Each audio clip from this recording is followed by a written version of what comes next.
You know, we're 8 episodes in and we still don't have the Flash on this show yet. Here he is.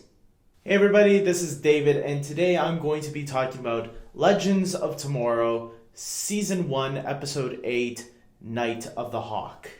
So basically we have our heroes stranded now. Well, they're not stranded, but they arrive in 1958 where, there's going to be a couple of Back to the Future references. I kind of was predicting that. And this was a pretty good episode, I feel. I really like, once again, I really like the idea of the time travel aspect of this show. And that's been definitely an enjoyable factor. Something that kind of bugged me in the beginning, we saw those teenagers driving and they find a comet that had landed, an asteroid, and it's a glowing one. And the cars that they were driving, though, did anyone feel that those cars were from the 1950s? I felt like they were like some sort of race cars that were like put together. And yeah. Speaking of the asteroids, I want to also point out, I find it funny that they have these asteroids that are affecting people. They kind of remind me a little bit of Smallville, when, on Smallville they had the meteors from Krypton affecting people and giving them superpowers. And it just makes me wonder if they are, one day getting ready to do a whole, like, Infinite Earths crossover somehow with one of these DC shows. Flash has been doing this alternate Earth thing, and now Supergirl will be opening the doors to that idea as well. So it makes me wonder, come on guys, let's do this. Let's do this whole, current DC shows teaming up with the Smallville TV shows. You guys have, it would be really cool, I think. That wasn't the only Smallville reference in tonight's show, though. We also got a little reference because Vandel Savage is posing as a doctor named Dr. Curtis Knox. Now, if you watch Smallville in its 7th season, Dean Cain guest star. Dean Cain, who played Superman in Lois and Clark, The New Adventures of Superman back in the mid-90s. He played Dr. Curtis Knox on Smallville, and he was an immortal that has lived for thousands of years. Clearly, Smallville wanted to use the character of Vandel Savage, and they weren't allowed to at the time, so they had to change the name to Dr. Curtis Knox. So this was kind of their little tip to the hat on Smallville on that character. As for the rest of the episode, I thought it was a lot of fun seeing all the characters going on, doing their little thing. We had a little bit of Captain Cold and Rip Hunter doing some investigating. That was really fun, seeing those two interact a little bit. We also got Sarah getting into a female relationship. We know that Sarah's had a female relationship before with Nisa Al Ghul. And so it was kind of cool seeing her have one here in the 50s, even though I thought her and Snart were going to both get together a little bit here, but I guess not. They're going to hold that back maybe a little bit, or maybe flirt with the idea here and there. But for this episode, it looks like she was having a little flirtation with a woman who was a lesbian in the 1950s, which I didn't mind. I thought it was pretty cool.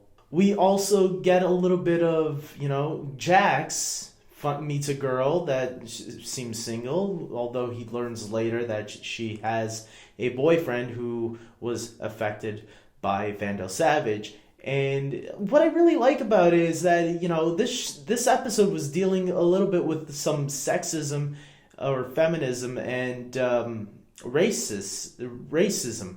And I thought it was really interesting that finally a superhero show actually deals with these big issues going on in the world today. I feel like the comic books have dealt with these types of issues before, especially I know the Green Arrow comics have dealt with issues like that before. So it was actually finally refreshing seeing a superhero TV series deal with these kind of subjects, because it's something that a lot of them have never really delved into before. I think Agent Carter this season of season 2 has was dealing with that. It was the same thing with season 1 with the feminism. But the racism I never see in these superhero shows. And that's something that's current today, too, that should be dealt with more often on these type of shows. I think superheroes should stand up for people who are any race or sex or whatever their beliefs in. Superheroes should always step up for those people, too.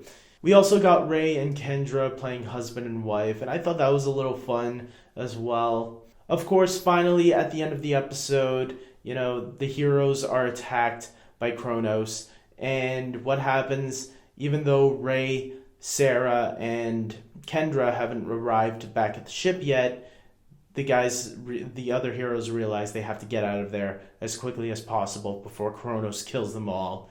And they leave Sarah, Ray, and Kendra stranded in 1958. And oh crap, and I just found out that we have 3 weeks to wait till the next episode. So, yeah, that kind of sucks.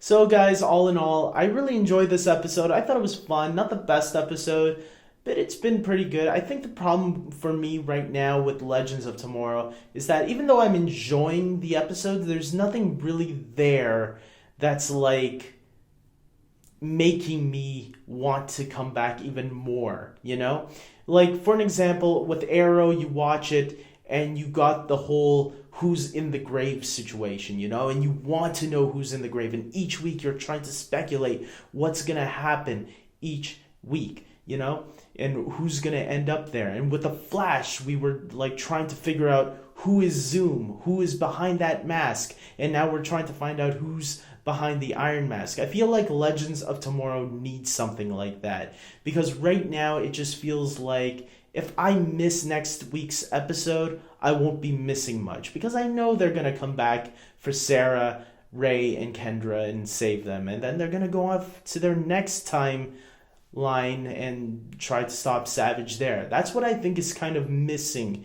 in Legends of Tomorrow right now. I'm not saying I hate the show. I love it. I think that it's great, and I think it has a lot of potential. But I think to really bring viewers back each week, they need to have that little, maybe MacGuffin, to have people, or that little mystery that will bring people back, that will make people invested at what's going to go on. Because right now it just seems like a lot of filler episodes up until the time they kill Savage finally.